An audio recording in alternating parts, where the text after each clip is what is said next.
Auckland Arts Festival in full swing, and geez, the lineup this year absolutely amazing. We would like to welcome to the studio right now, blending smoky, soulful blues, sizzling R&B slow jams, gospel swells and crunchy guitar grooves. The powerhouse musician, the Grammy Award-winning Judith Hill! Yeah.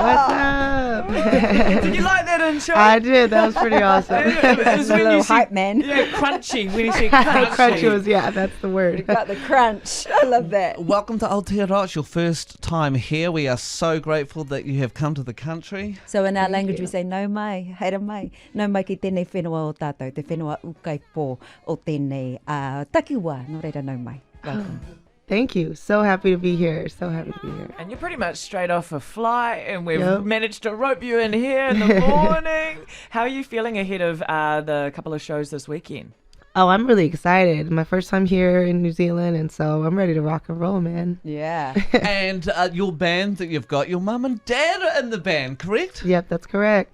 So is this kind of like how you've always been as a family? Did you used to play with them when you were younger and now they come and play with you? Yeah, so when I was young, we just kind of grew up and used to jam, like just in the, in the rooms and the music, just jamming all the time, and then, come back full circle. And now we're doing it as a family on stage. Yeah, I think a lot of Kiwis would relate to that, right? Because they're musos at heart. Intergeneration- Yeah, exactly. All of their intergenerational, families get together. Garage parties is like Yeah. the thing. Oh, nice. here. Yeah. It's the thing. But this is different because you're going on tour with them.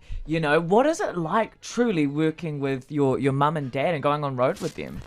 Honestly, it just feels like family, and it feels safe. Like we're just so used to each other, and so at this point, we just kind of like we understand the way we work. We're like so locked in, and it just feels. I feel really also blessed to be able to take my parents around the world, and they get to see the world, and so it just feels like a really special thing. Now, there's so many interesting things in your life I want to talk about. First of all, Stace is a big fan of Prince. He co-produced your very first album. You recorded it at Paisley Park. Yeah. And the connection with him came from a radio interview. Is that correct? Yeah, Tell it us was more. just a crazy situation where I was on a radio interview and they asked me, who would be like your dream collaboration? And I said, well, it'd be awesome to work with Prince. I'm such a fan. And widely enough, he ended up hearing that interview and my management called and said, Prince heard an interview you did and he wants to work with you. You said that you wanted to work with him. And it was just this crazy situation. Wow. And what was he like to work with? Because as much as I loved Prince, I heard that he wasn't always easy. Oh, no, he was tough. He was definitely like, he challenged you to be your greatest version. I think like that was the thing is like sometimes you would just feel like you were pushed to your limits. But I learned so much from him. Just everything from just pushing yourself even more from what you think you could do, and also just being just all the ins and outs about creating a band and arrangement, the music, everything. You've also worked with Michael Jackson. You're about to go on tour with him for This Is It. I've seen you in that documentary, the This Is It documentary. This is it a little bit in the background. You were going to duet I Just Can't Stop Loving You with him. He chose you, right, to sing that. You've worked with him, you've worked with Prince, you've worked with John Legend. What is it about them that you think sets them apart from everyone else in the music industry? Because they are big names.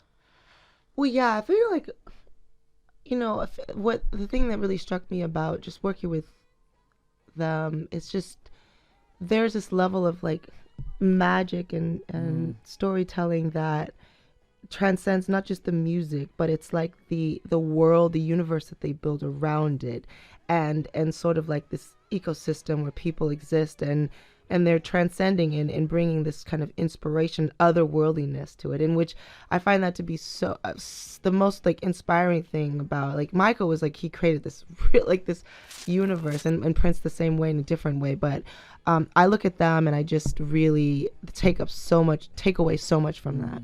Oh, as you would. And speaking of these two shows, sorry guys, Saturday's already gone. Sold out. But there are tickets to Sunday, so you've got to be quick. I know Stace and Mike just before, we've got to get these tickets before we start talking about it. Idiots, you haven't done this yet. Everyone's going to get them, and you can get them on Ticketmaster or the Auckland Arts Festival. And for maybe someone out there that has never heard your music before or your band, what can they expect?